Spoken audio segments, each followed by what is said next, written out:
தானே நாள் முழுக்க கண்ணா இருந்தார் அப்படின்ட்டு எம்ஜிஆர் அவர்கள் ஒரு பாட்டு ஒன்று பாடியிருக்கிறாங்க, கேட்டிருப்பீங்க. அப்படிப்பட்ட நம்ம காஞ்சி தலைவர் அறிஞர் அண்ணா அவர்கள் பிறந்த மாவட்டம் தான் இந்த காஞ்சிபுரம் மாவட்டம்.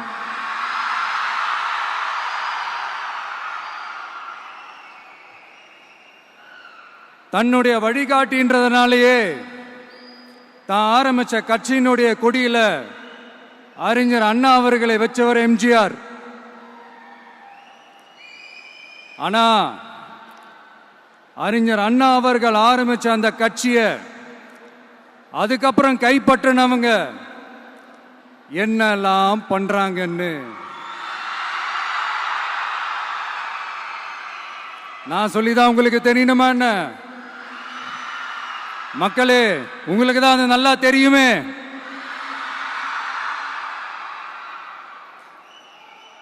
தனிப்பட்ட முறையில் எங்களுக்கும் அவங்களுக்கும் எந்த பிரச்சனையும் கிடையாதுங்க.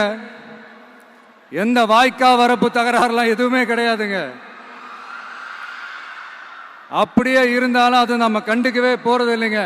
தனிப்பட்ட முறையில் அவங்களுக்கு வேணா நம்ம மேல வன்மத்தோட இருக்கலாங்க.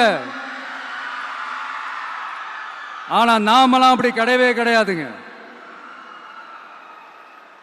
ஆனா உங்களை என்ன நம்ம எல்லாரையும் பொய் சொல்லி நம்ப வச்சு ஓட்டு போட வச்சு ஏமாத்தினாங்கல்ல,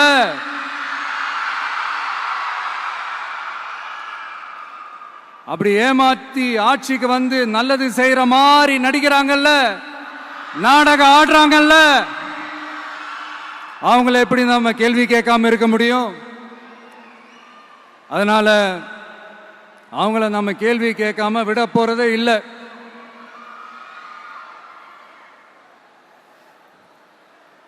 இதையே நான் காஞ்சிபுரம் மாவட்டத்தில் இருந்து நான் சொல்றேன்னா, தெரிஞ்சோ தெரியாமலோ இந்த மாவட்டத்துக்கும் நமக்கும் ஆட்டோமேட்டிக்காவே ஒரு கனெக்ஷன் ஒன்று ஏற்படுதுங்க.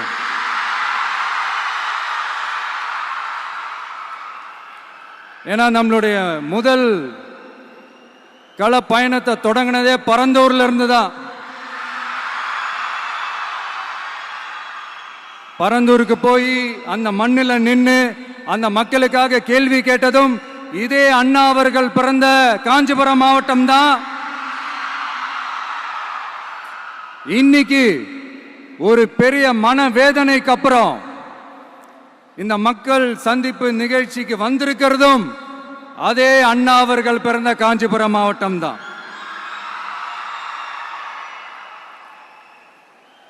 அதனால நமக்கு எல்லாமும் கொடுத்த நம்ம மக்களுக்காக எல்லா நல்லதையும் செய்யணும், அதுவும் சட்டப்பூர்வமாக செய்யணும், அங்கீகாரத்தோட செய்யணும், அதிகாரப்பூர்வமாக செய்யணும், ஒட்டுமொத்த தமிழ்நாட்டு மக்களுக்கும் செய்யணும், ஒரே மாதிரி செய்யணும், ஒரே எண்ணத்தோட செய்யணும். அந்த ஒரே லட்சியத்தோட தான் நாம் அரசியலுக்கே வந்திருக்கிறோம். அதனாலதான் மக்களிடம் செல் அப்படின்னு சொன்ன அண்ணாவை கையில் எடுத்தோம். அவங்க சொன்ன மாதிரி மக்களை நோக்கி போறோம். ஆனா மக்களிடம் செல்னு சொன்ன அண்ணாவை மறந்தது யாரு?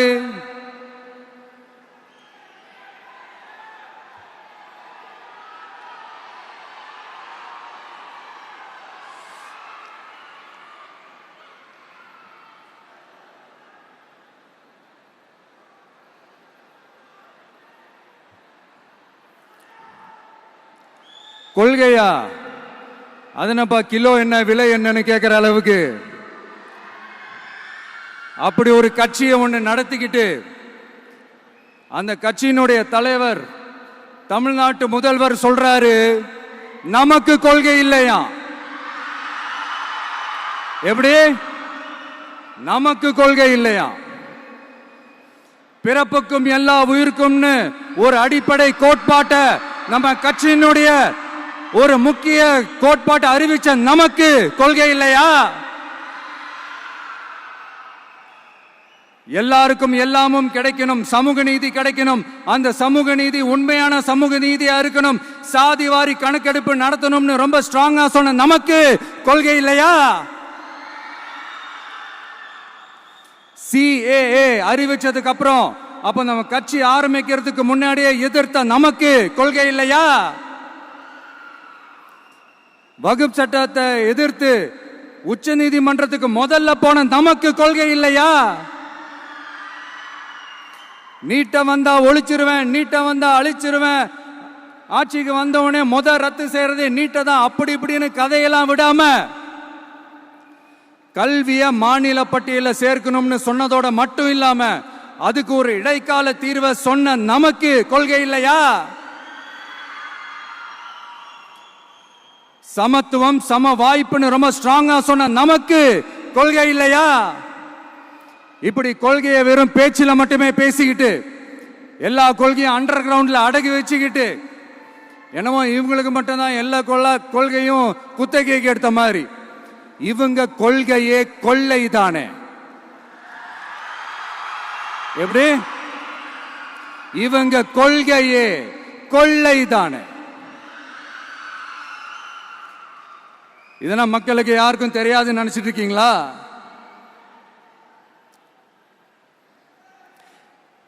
எங்க கட்சி ஒன்றும் சங்கரமணம் இல்லைன்னு சொன்னது யாரு?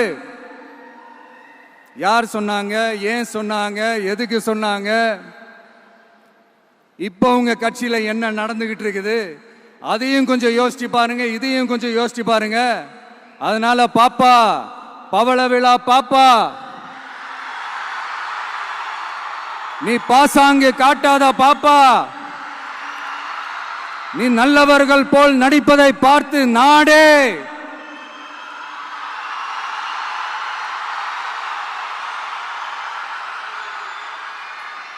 பாப்பான்னு சொன்னோம். அப்ப கூட பாத்தீங்கன்னா பாப்பான்றது ரொம்ப ஆசையா பாசமா சாஃப்டா தான் சொன்னோம். அதையே நீங்க அதிர்ச்சியா எடுத்துக்கிட்டீங்கன்னா அதுக்கு நாங்க என்ன பண்றது? அதே நீங்க விமர்சனம்னு சொன்னீங்கன்னா நாங்க என்ன பண்றது? இன்னும் நாங்க விமர்சனம் செய்ய ஸ்டார்ட் பண்ணவே இல்லையே, இன்னும் நாங்க அடிக்க ஸ்டார்ட் பண்ணவே இல்லையே, அதுக்குள்ள அலர்னா எப்படி?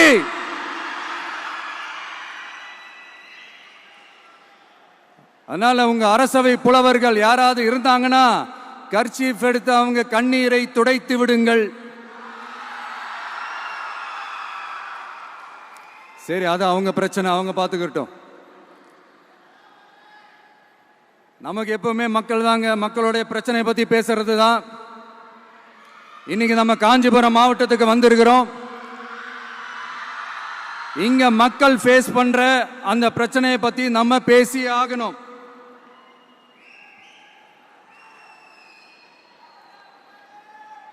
இந்த காஞ்சி மண்ணை வாழ வைக்கிற ஜீவ நதி பாலாறு, உயிர் நதி பாலாறு. இந்த மக்களோட உயிரோடவும் ரத்தத்தோடவும் கலந்து ஓடுவது பாலாறு. அந்த பாலாறை இன்னைக்கு பெரியார் பெயரையும் அண்ணா பெயரையும் சும்மா பேருக்கு வச்சுக்கிட்டு ஆட்சி நடத்துறவங்க என்ன பண்றாங்க தெரியும்ல? சுரண்டிட்டாங்க, கொள்ளையடிச்சிட்டாங்க, நாசம் பண்ணிட்டாங்க, மோசம் பண்ணிட்டாங்கன்னு இன்னும் என்ன வேணாலும் சொல்லலாம். ஆக மொத்தம் அழிச்சிட்டாங்க. இதை நான் ஏதோ போற போக்கில் ஏதோ அடிச்சு விடலங்க, ஆதாரத்தோட தான் சொல்றேன். அனுமதிக்கப்பட்ட அந்த லெவலை தாண்டி 22,70,000 யூனிட் மணலை கொள்ளையடிச்சிருக்கிறாங்க. ஆக மொத்தம் இதுல அவங்க அடிச்ச கொள்ளை எவ்வளவு தெரியுமா? ரொம்பலாம் இல்ல, கம்மி தான். 4,730 கோடி. கம்மி தான் இல்ல?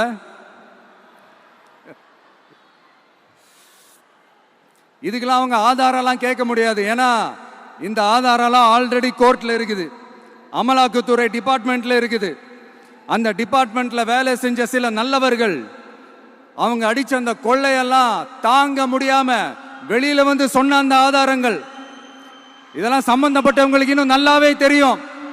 அதனால இது சம்பந்தமா ஆதாரங்களை கொடுலாம் அவங்க கேட்க முடியாது.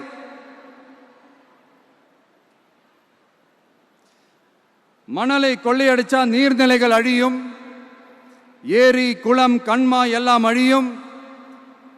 இதெல்லாம் அழிஞ்சா விவசாயம் அழியும், விவசாயம் அழிஞ்சு போனா விவசாயிகள் அழிஞ்சிருவாங்க. ஆக மொத்தம் நாம் எல்லாரும் மொத்தமா அழிஞ்சு போக வேண்டியதுதான். இப்படி மேல இருந்து கீழே வரைக்கும் ஒரு கட்சியை சிண்டிகேட் போட்டு கொள்ளையடிக்கிறத கேள்விப்பட்டிருக்கிறீங்களா மக்களே?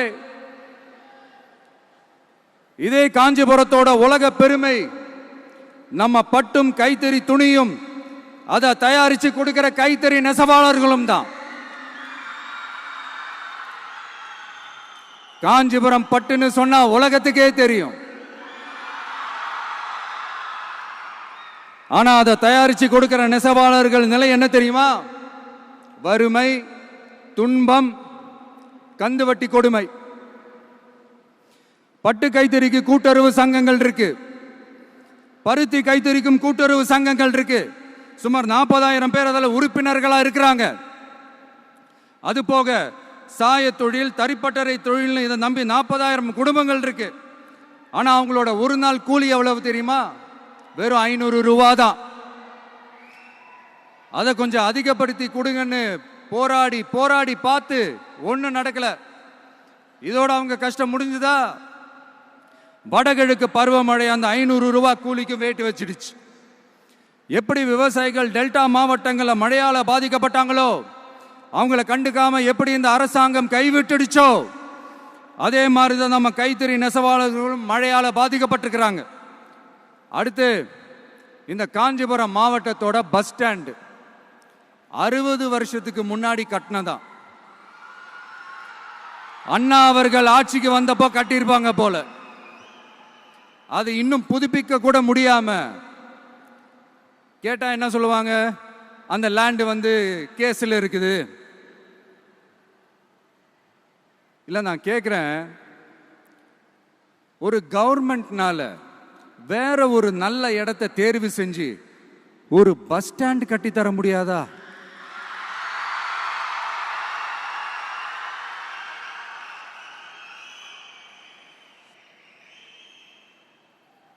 பிரச்சனை என்ன தெரியுமாங்க? அவங்களுக்கு மக்களை பத்தி யோசிக்கிறதுக்கே நேரம் இல்லை. அதுதான் பிரச்சனை. அடுத்து பாலாஜாபாத் பக்கத்துல அவலூர் ஏரி இருக்கு.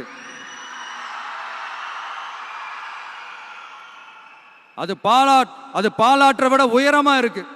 அதனால என்ன ஆகுதுன்னா, ஆத்து தண்ணி ஏரிக்கு போக முடியாம போயிடுது. அதை சரி பண்ணி அந்த இடத்துல ஒரு தடுப்பணையை கட்டினா ஏரி நிறைய தண்ணி நிற்கும். அப்படி நின்னா அவலூர் மட்டும் இல்ல, ஆசூர் உட்பட இன்னும் எத்தனை கிராமங்கள், எத்தனை ஆயிரம் ஏக்கர் விவசாயம் நல்லா நடக்கும். இதுக்கு இன்னும் எத்தனை வருஷம் மக்கள் கோரிக்கை கொடுக்கணும், மக்கள் போராடணும். இந்த பிரச்சனையெல்லாம் இருக்கிற அதே காஞ்சிபுரம் மாவட்டத்தில் தான் பரந்தூர் ஏர்போர்ட் கட்டுற பிரச்சனையும் இருக்குது. அந்த பிரச்சனையில கண்டிப்பா நாங்க விவசாயிகள் பக்கம் தான் நிற்போம். அதுல எந்த மாற்று கருத்துமே கிடையாது. இந்த கவர்மெண்ட் பரந்தூர் விவகாரத்தில் எங்களுக்கோ இல்ல விவசாயிகளுக்கோ எந்த விதமான காரணங்கள் சொல்லி எஸ்கேப் ஆகவே முடியாது. இப்படி மக்களுக்காக மக்களோட பிரச்சனைகளை எடுத்து பேசுறதுனால இப்போ ஆட்சியில் இருக்கிறவங்களுக்கு நம்ம மேல ஒரு ஆத்திரம் வரத்தானே செய்யும். அதனால தான் நீங்க பாத்தீங்கன்னா சட்டசபையில் ஆரம்பிச்சு ஒரு சாதாரண நிகழ்ச்சி வரைக்கும் எல்லா மேடையிலையும் மேடைக்கு மேடை டிவிக்கே தான். டிவிக்கே அவதூறு, அவதூறு டிவிக்கே, டிவிக்கே அவதூறு, அவதூறு டிவிக்கே. இதுக்கெல்லாம் கண்டிப்பா நாங்க பதில் சொல்லுவோம், சொல்லாமலாம் இருக்க மாட்டோம். இப்ப கூட கரூரை பத்தி பேசுவேன்னு எதிர்பார்த்திருப்பாங்க. அதை நான் கொஞ்சம் அப்புறமா பேசுறேன். பட் இப்போ நம்மளுடைய விஷன் என்னன்னு சொல்லணும்னு நான் கொஞ்சம் ஆசைப்படுறேன். நம்ம ஆட்சிக்கு வந்தா, அது என்ன வந்தா,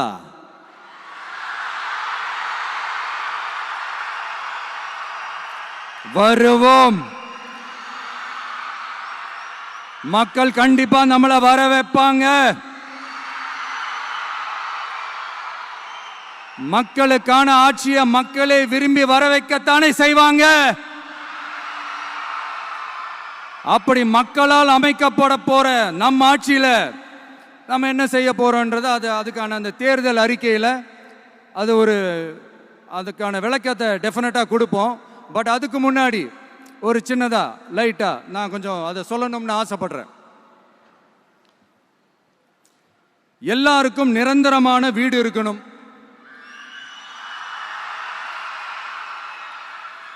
ஒவ்வொரு வீட்டுக்கும் ஒரு மோட்டார் சைக்கிள் வாகனம் உறுதியா இருக்கணும். காரும் தான் லட்சியம். அதுக்கான வசதி வாய்ப்பை உருவாக்குற அளவுக்கு பொருளாதார வளர்ச்சிக்கு வழியை உண்டாக்கணும். ஒவ்வொரு வீட்டில் இருக்கிற ஒவ்வொருத்தரும் மினிமம் டிகிரி படிச்சிருக்கணும்.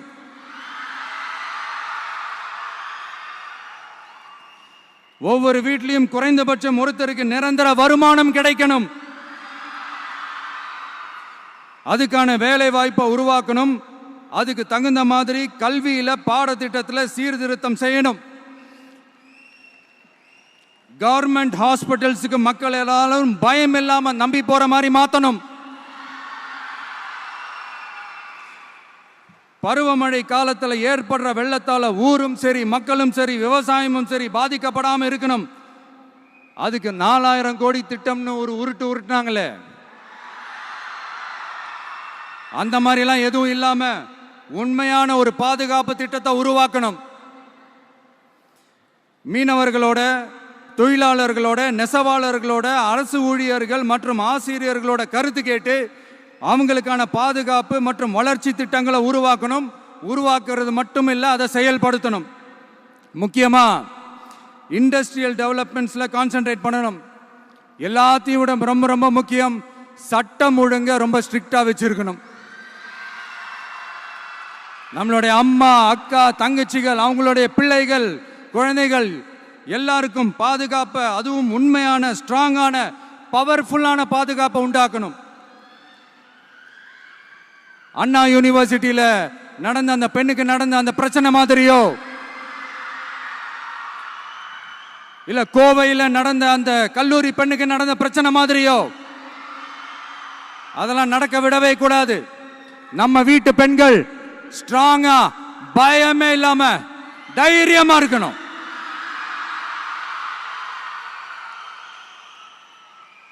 இதை எப்படி செயல்படுத்த போறோன்றது முன்னாடி சொன்ன மாதிரி நம்மளுடைய தேர்தல் அறிக்கையில் அதுக்கான விளக்கத்தை ரொம்ப டீட்டெயில்டாக கொடுப்போம். நான் சும்மா மற்றவங்க மாதிரி அவங்கள மாதிரி எல்லாத்தையும் அடிச்சு விட்டுட்டு ஏமாத்துற வேலையெல்லாம் இங்கே கிடையாது நம்ம கிட்ட. நான் மறுபடியும் சொல்றேன், நம்ம அரசியலுக்கு வந்தது உங்களுக்கு நல்லது நல்லது நல்லது மட்டுமே செய்யறது தான். எங்களுக்கு வேற எந்த அஜெண்டாவும் கிடையாது. அதனாலதான் பாத்தீங்கன்னா கொள்கை எதிரி யாரு, அரசியல் எதிரி யாருன்னு திட்டவட்டமா சொல்லிட்டு அது வெளியே சொல்லிட்டு களத்துக்கு வந்திருக்கிறோம். அதுல எந்த விதமான குழப்பமோ எந்த விதமான ஊசலாட்டமோ எதுவுமே இருக்க போறதில்ல. இந்த விஜய் சும்மா எதையும் சொல்ல மாட்டான். ஒன்னு சொன்னா அதை செய்யாம விட மாட்டான். அது மக்களுக்கு நல்லாவே தெரியும். அப்புறம் ஒரு அதிசயம் சொல்ல முடியாது, இது ஒரு கண்டுபிடிக்க முடியாத ஒரு உண்மைன்னு சொல்லலாம். அது என்னப்பா, அது தற்குறியா?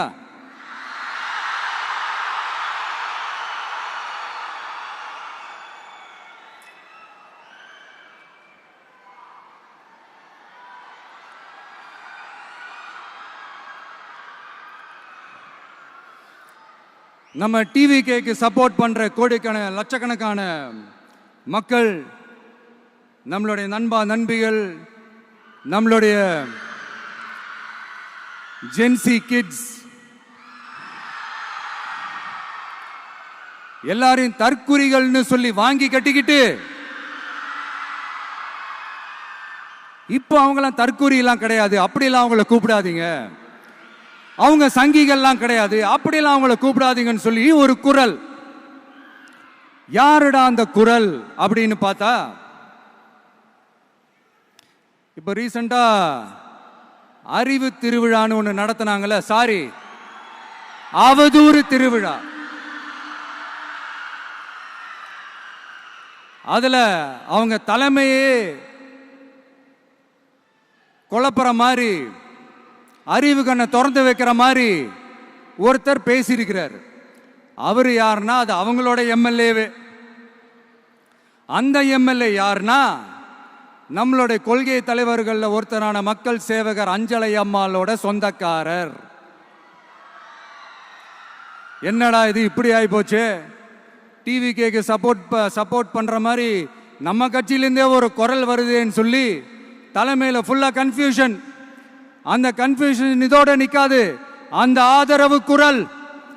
ஆதரவு குரல் ஒரு வீடு விடாம, ஒரு இடம் விடாம, எல்லா இடத்துலயும், எல்லா வீட்லயும் இன்னும் பலமா எதிரொலிக்கு தான் இல்லையான்னு பாருங்க.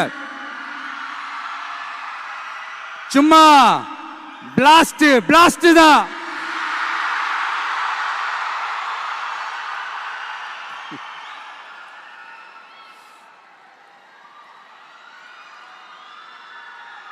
இது இன்னைக்கு நேத்தெல்லாம் நடக்கலங்க. 1972 நடந்து முடிஞ்சிருச்சு. எப்போ எம்ஜிஆர் அவர்கள் கட்சி ஆரம்பிச்சாங்களோ அப்பவே அது ஒரு கூத்தாடி கட்சி. எப்போ எம்ஜிஆர் அவர்களுக்கு பின்னாடி அத்தனை மக்கள் திரண்டு நின்னாங்களோ அப்பவே அது ஒரு கூத்தாடி கும்பல். நடிகர் கட்சின்னு சொன்ன ஒருத்தர் அதுக்கப்புறம் எம்ஜிஆர் கூடயே போய் சேர்ந்துட்டாரு. இன்னொருத்தர் இவரெல்லாம் ஒரு ரவுண்டு தாங்க வருவாரு, ரெண்டாவது ரவுண்ட்லாம் காணாம போயிடுவார்னு சொல்ல இன்னொருத்தர் அதுக்கப்புறம் போய் எம்ஜிஆர் கிட்டே போய் சேர்ந்துட்டார். ஸோ இந்த மாதிரி இவங்க 2 பேர் மட்டும் இல்ல, ஒட்டுமொத்த தமிழ்நாட்டு மக்களும் எம்ஜிஆர் அவர்கள் கூட தானே போய் சேர்ந்தாங்க.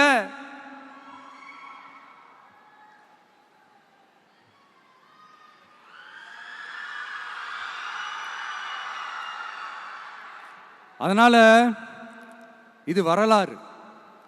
இந்த வரலாறு நம்மளை விட அவங்களுக்கு இன்னும் நல்லாவே தெரியும். அதனால தான் பார்த்தீங்கன்னா 53 வருஷமா அதே கதறல்கள். கூத்தாடி கூட்டம், நடிகர் கட்சி, நடிகர் கூட்டம், இப்படி. மர்மயோகின்ற ஒரு படத்துல அவருடைய கேரக்டர் பேர் கரிகாலன்.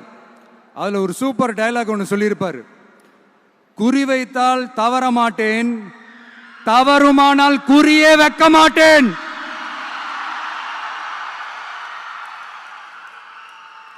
இதெல்லாம் யாருக்கு சொல்றோம், எதுக்கு சொல்றோம்னு புரிய வேண்டியவங்களுக்கு புரிஞ்சா நல்லா இருக்கும். ஏண்டா இந்த விஜய தொட்டோம்,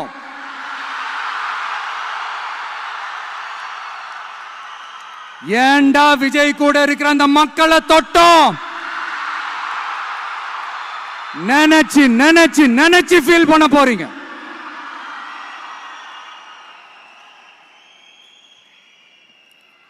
அப்புறம் நமக்கு இந்த அரசியல் புரிதல்லாம் இல்லை, அது இல்லை, இது இல்லை. அப்புறம் நான் கேட்கிறேன், மக்கள் எல்லாரும் உங்களுக்கு தற்குறிகளா?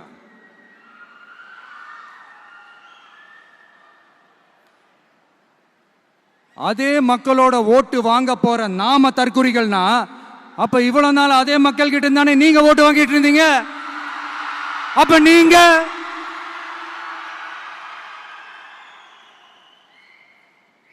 அந்த மக்களுக்கு நீங்க காட்டுற மரியாதையும் நன்றியும் இதுதானா?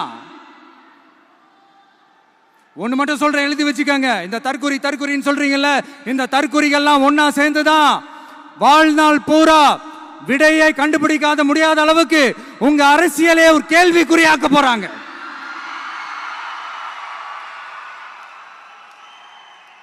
இவங்கெல்லாம் யாரும் இங்க தற்குறிகள்லாம் கிடையாது. இவங்க எல்லாரும் தமிழ்நாட்டு அரசியலோட ஆச்சரியக்குறி. இவங்க எல்லாரும் தமிழ்நாட்டு அரசியலோட அந்த மாற்றத்திற்கான அறிகுறி. சும்மா லாஜிக்கே இல்லாம தற்குறி.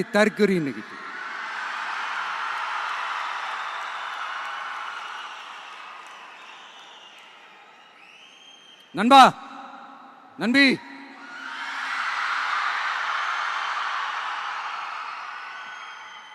எல்லா மேடையிலும் ரிப்பீட்டடா ஒரு விஷயம் நான் சொல்லுவேன்ல, இப்ப நீங்க சொல்லுங்க. ஒண்ணு, இன்னொன்னு, ரிப்பீட். ஒண்ணு, இன்னொன்னு. இந்த போட்டி எப்படி இருக்க போகுதுன்னா, மக்களோட மக்களா நிக்கிற நமக்காக மக்களே டிசைட் பண்ணி போறாங்க. My dear sir, my dear uncle, already decide பண்ணியாச்சு. கான்பிடண்டா இருங்க மக்களே, நல்லதே நடக்கும், வெற்றி நிச்சயம். மீண்டும் சந்திக்கும் வரை நன்றி, வணக்கம்.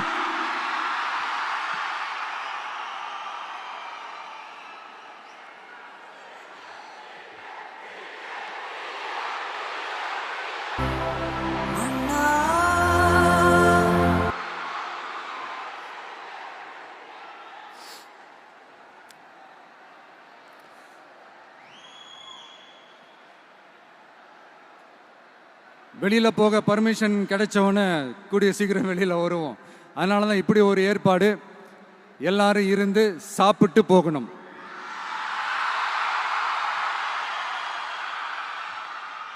நன்றி, வணக்கம். சொல்ல மறந்துட்டேன், என் நெஞ்சில் குடியிருக்கும்